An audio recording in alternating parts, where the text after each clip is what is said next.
this Depot Bay, huh, baby? I like Depot Bay. Yeah, that's where you can see the whales. Yes. Right out in the ocean. Now see what I mean? The streets are wider than we thought. Uh-huh, you're right.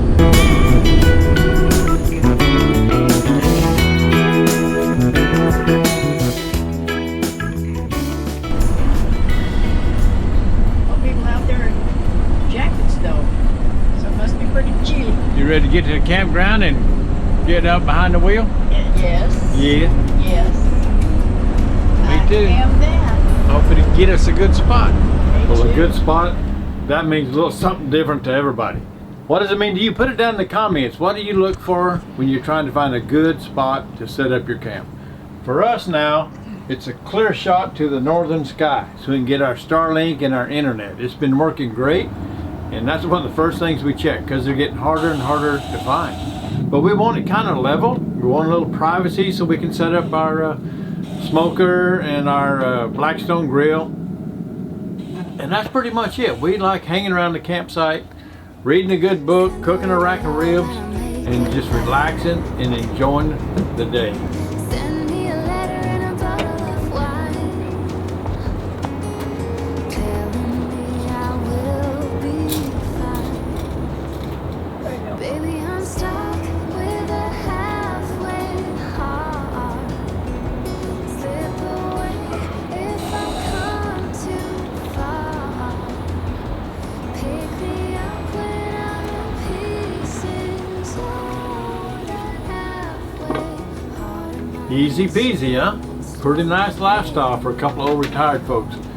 But it don't always go quite that easy. Just the other day, or about 2 days after I cooked the ribs, I decided to cook breakfast. Ever since our rally, we've cooked those sausage and egg McMuffins, and I really enjoy them, so I probably make them once every week or so. And Pearl loves it because she don't have to cook, because she's generally the cook. I'm the bottle washer, she's the cook. I went to cook breakfast, and I went up to get the sausage and the eggs and the English muffins, and there was no sausage, and there was no bacon.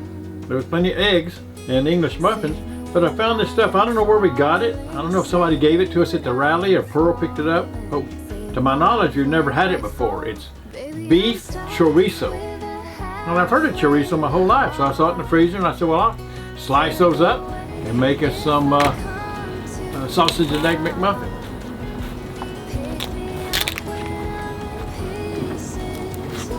Let me put on my glasses here. I want to tell you what's in it. It didn't work out so good. Ingredients: beef, salivary glands, and fat. And some more things I can't even pronounce. Beef, what was it? Beef, salivary glands. I don't know what the heck that is, but it's not sausage. Finally, I just took it off. Threw it away and went and got, looked in the freezer and found some broth. So I cooked up some broth to go with the, so it was broth and egg McMuffin. And it wasn't bad.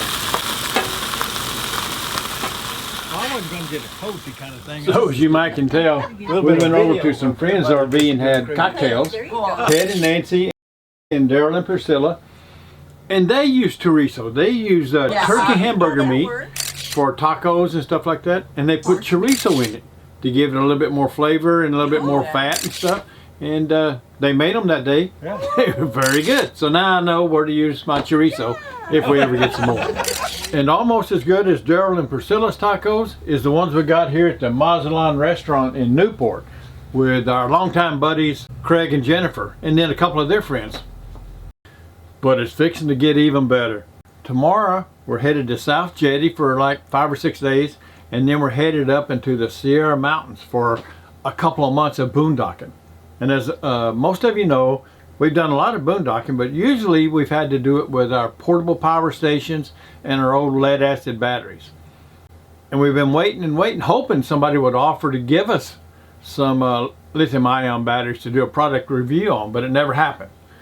So we had to buy our lithium batteries. It's a couple of $1,000s and well worth every penny. We're tickled to death we got them.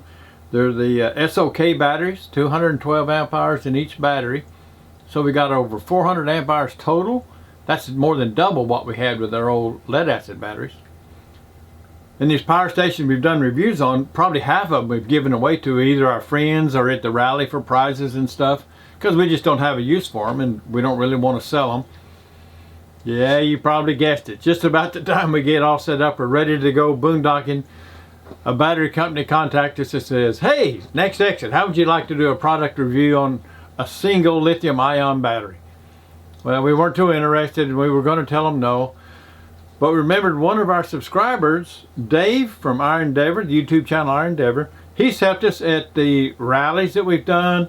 He's helped us by finding good boondocking locations up in the Nevada, Arizona area. And he is a die-hard lead acid battery kind of guy. Well, we reached out to Dave and said, hey Dave, if we can talk this company, it's called Dr. Prepare, if we can talk about a 400 amp hour lithium ion batteries, would you consider going from lead acid to lithium ion? And at first he wasn't that excited. He said, no, I got to get a new inverter charger. I got all kind of stuff I got to do, because he's got a 2004 Coach. And he was just thinking it still was going to cost way more money than it'd be worth. He loves his lead acid batteries. But after we talked to him a little bit, he did a little research and he said, hey, maybe I'll take you up on that. So we got a hold of Dr. Prepare, told them what we had in mind. They did a little bit of research and checking around, and they said, yeah, we'll send them to you. You do a video, install them into your friend's Coach, and you got 400 amp hours of lithium ion batteries. So if you're a boondocker, or you're even thinking about doing some boondocking in the future, you're probably thinking about transferring over to lithium batteries somewhere down the road. Either when your batteries get old or whenever the prices of lithium comes down a little bit. You probably had that thought. Well, this video, this is not a product review video. This is just a fun video. The real product review video will be in a week or two. This one, I'm just telling you what I think. I'm not trying to sell you nothing or anything. This is what you want to know. The items they got listed here are exactly the ones that you want to make sure that your lithium batteries can do. And we're going to take them one at a time. And really, we've done most of these already. And make sure what it says here on the battery is what it will actually do. If you spend that much money for a 100 amp hour lithium battery, you want to make sure you can get 100 amp hours out of it, or 1200 watts. So we're going to charge it all the way up, and then we're going to just drain it right out and make sure we can get the amount of watts that they say is in here. So we got 12.9 volts. We're pulling it out at 9.12 amps an hour, and right over here is going to give us our total amp hours that come out of it. Going to take us most of the day, and so we'll check back in a little bit and just see what we can do. And it says they're charging them up at 14.6. That's pretty standard, 14.6 or 14.8. That's the number we'll be charging it at. And it says you can get 100 amps out of the battery, out of each battery. So if you got 4 batteries, you should be able to get 400 amps. Well, we're going to take the batteries one at a time and make sure that we're going to put high loads on it and see if we can get 100 amps out. It also says that they'll charge up at 50 amps per battery. So that'd be 200 amps that you can get, that you can charge them up at. And you want to be able to charge them up, use them and charge them up all in a day. You want to be able to shove that power in there. So we'll make sure they can take 200 amps. We got 1200 watts of solar on the roof. We got a inverter charger in the Coach. We're going to hook all of those up and blow all the amps in there at a time that we can. And we're just going to see if it can take that much amps. And then the temperature protection. The battery says that it will operate between 32 and 140 degrees Fahrenheit. You don't want to charge them up if the temperature is below 32 degrees or if the battery is below 32 degrees, because it can damage it. So either if you got it inside your Coach, then you're pretty safe with that, assuming you got some heat on. But we've got ours stored out in our battery compartment, and it's open to the elements, at least open to ambient air temperature. So we want to make sure the battery's got temperature protection to not charge below freezing. So we're going to stick it in the freezer for a couple of days, and then we're going to see if it'll take a charge. Make sure that temperature protection works, at least on the cold side. We don't have a way to check the high side. Battery, Dr. Prepare 100 amp hour battery over here, and it's down to 5 degrees. Been in there for a day. So we're going to take it out.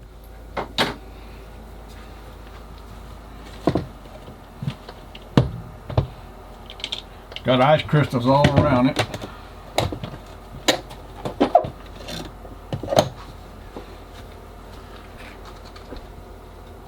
And then it says you can hook up 4 of these batteries in series, max, and you can hook up 4 in parallel. And it doesn't say you're limited to 4 in parallel. I think you can hook up all of them that you want to in parallel, but I don't know that. You need to check and confirm that. So I gotta confess, I really wasn't gonna put this much in this video about these Dr. Prepare batteries, but I can just see Dave when he sees this video, and he's so meticulous with taking care of his stuff. He's gonna be pulling his hair out saying, "What are you doing to my batteries? Be careful, don't blow up my batteries." So I just kept putting more and more in there. But the truth is, these batteries, so far, we're not done with our testing, but these batteries really seem to be checking out to be a pretty good product. We have had to contact Dr. Prepare on a couple of issues that we felt was a problem, and well, we'll wait and let you know what their response was whenever we do our video. But all in all, if you're thinking about it, the prices are getting right, down below 400 bucks, and hope you wait and watch the video here in the next week or two, and let us know what you think about them, if you watch the video or if you're thinking about it. Or do you think that it's just crazy? $400 for a lithium battery when you can buy 2 lead acids. It takes 2 100 amp lead acids to equal 1 lithium, because you can only use half of it. So it costs you like $200 or $250 for your 2 lead acids, compared to $350, $375 for these lithiums. What do you think? So that's about it. I gotta hurry up and get this video wrapped up and get it loaded up to YouTube. We're leaving in the morning for South Jetty, and we got an appointment at 10 o'clock, so I better get geared. Thanks for watching. Until we see you guys again next time, keep the wheels rolling, stay safe. We'll see you at the next exit. So long, guys.